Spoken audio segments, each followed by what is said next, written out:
Nesse momento, nós voltamos para a nossa rede de rádio. Estamos com o Renan Santos aqui, do partido Missão.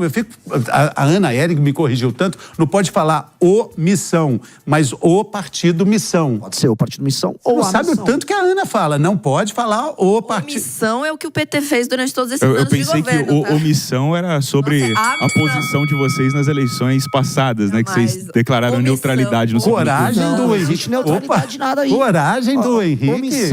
Omissão é você adotar o caminho mais fácil. O caminho mais fácil é puxar saco de um, puxar saco de outro. O caminho nosso foi arrumar briga com os dois maiores blocos políticos do Brasil. Isso é o oposto de ficar no muro. Isso é pagar um preço muito caro pelos seus valores. O caminho fácil é fazer como, por exemplo, nossos concorrentes diretos aqui, no primeiro turno. Vou botar o Zema ou o Caiado, que ficaram puxando o saco do Bolsonaro.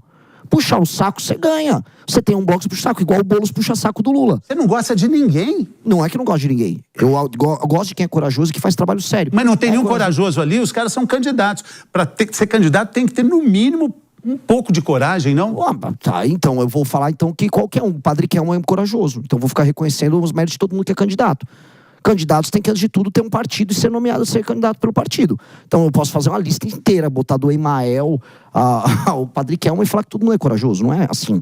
A gente tem que falar assim, são pessoas, são figuras públicas que, diante de grandes dilemas, decidiram proteger o seu, vamos dizer, seu capital político e não fazer enfrentamento a figuras poderosas dentro do seu bloco. Eu volto a colocar, uma pessoa de direita batendo uma pessoa de esquerda, é fácil, você ganha seguidor. Todo mundo ganha seguidor. E uma pessoa de esquerda batendo uma pessoa de direita, também. Agora, quando uma pessoa de esquerda critica de esquerda, você tem que olhar para ela e falar, opa, tô vendo aqui um mérito. Vou dar um exemplo, o Gabeira. O Gabeira é uma figura da esquerda que faz críticas a pessoas da esquerda. Eu respeito isso. Aqui na PAN, vocês já tiveram várias pessoas à direita que fazem críticas a pessoas da direita. E essas pessoas contam com o meu mais profundo respeito, porque essas pessoas perdem quando fazem isso. Agora, o cara que fica só... não, você é de direita, eu finge que não aconteceu nada. Você é de esquerda, que eu finge que não aconteceu nada. Mas, você não acha, tem uma crítica muito contundente às suas propostas, que elas são muito boas para engajar. O prendeu, matou é muito bom, mas para governar é muito difícil. Como é que você coloca isso em prática? Na verdade, não, porque quando eu falo nas propostas que a gente traz de endurecimento de leis penais, de direito penal do inimigo, são propostas que foram aplicadas em muitos países e funcionaram.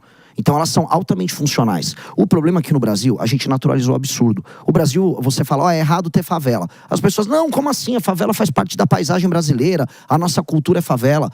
Não, eu tenho que punir um bandido. Não, eu tenho que reabilitar o bandido, porque houve uma desigualdade social. Desculpa, isso é um tipo de política que na prática, que na aplicação não funciona. E aí, sou absurdo ou agressivo eu falar o óbvio. O problema no Brasil é que a gente naturaliza tanto absurdo que falar o óbvio se torna um ato de contestação. Fale um óbvio aí, contestável. O óbvio, políticos não deveriam dispor de tantos privilégios. O óbvio, a classe política brasileira, o dito centrão, não deveria mandar no Brasil da maneira como manda. O óbvio, prefeituras pequenas que não têm capacidade de autossustentar, deveriam se fundir junto com outras maiores para você criar complexos urbanos funcionais. Só que no Brasil tudo isso é só loucura. Loucura. Não deveria ser loucura. Mas, Renan, uma pergunta, né? Essa questão do direito penal e tudo mais é uma matéria do Congresso. Como é que você pretende, caso eleito, executar essas propostas? Ok, mas como fazer? Qual que é o passo 2? Beleza, ganhou. E aí?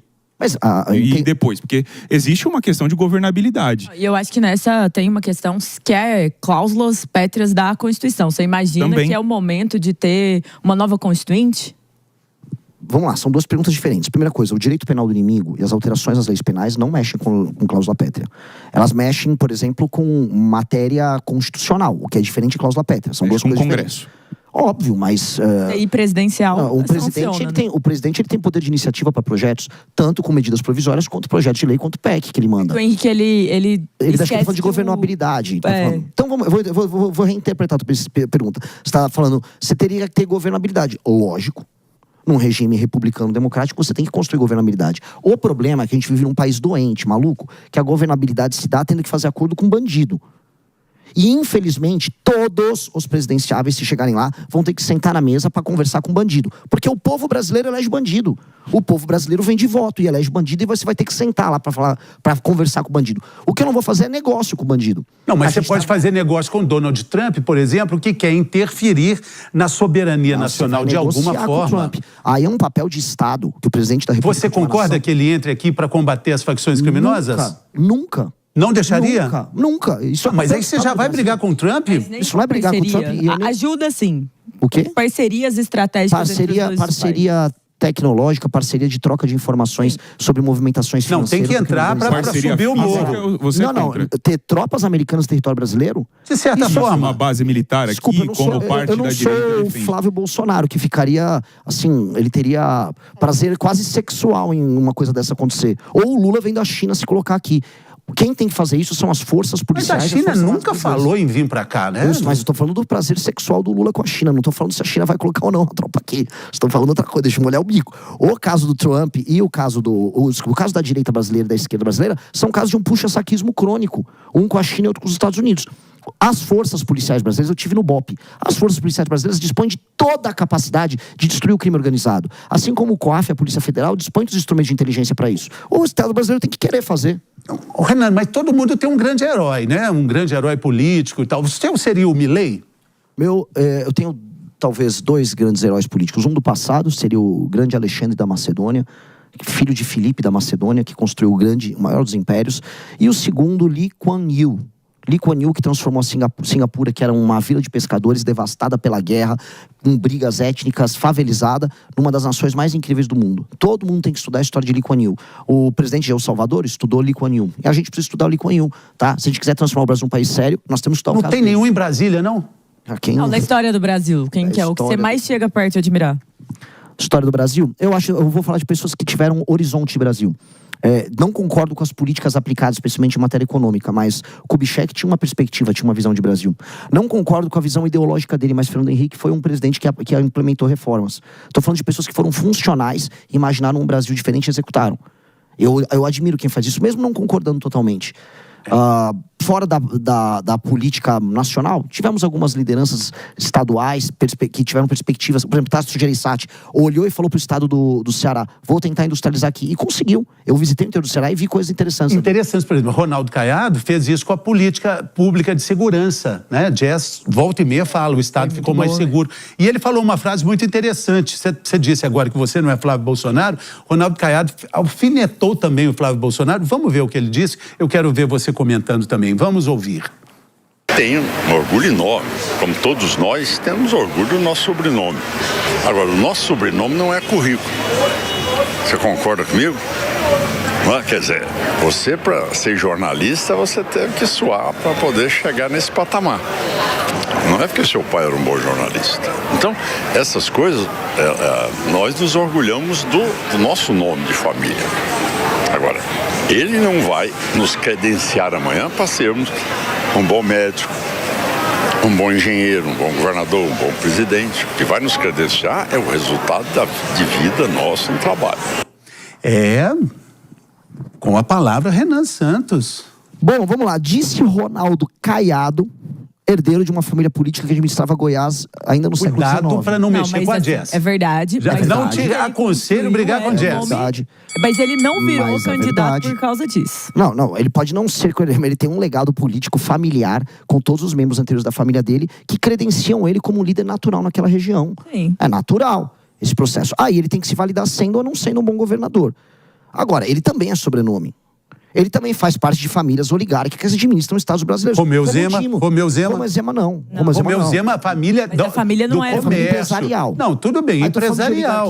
Mas sobrenome é sobrenome. Zema é outra. Sobrenome é sobrenome para tudo. O Caiado, eles não estavam mais ativamente na política quando ele entra. Ele é principalmente por causa de combater o movimento sem terra e por causa da UDN. Não vamos idealizar. Ele é uma família que fazia parte de grupos familiares de um estado que pré-agro-organizado era um estado oligárquico pobre.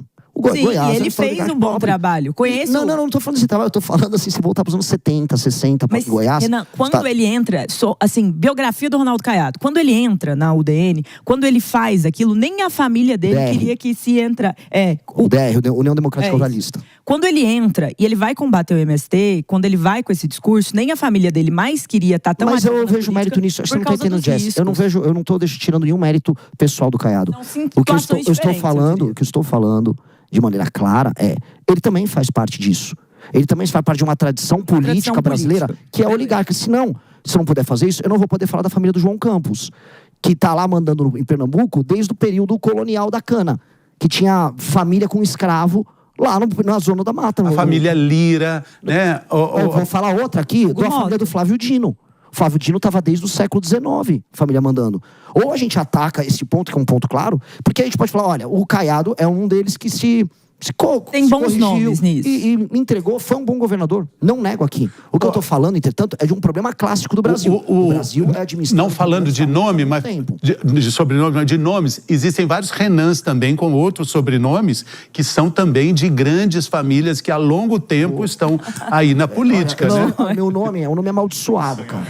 Ele é primo do Renan, vamos. Eu sou amaldiçoado, cara. É Calheiros pra cá, Jair Renan pra lá.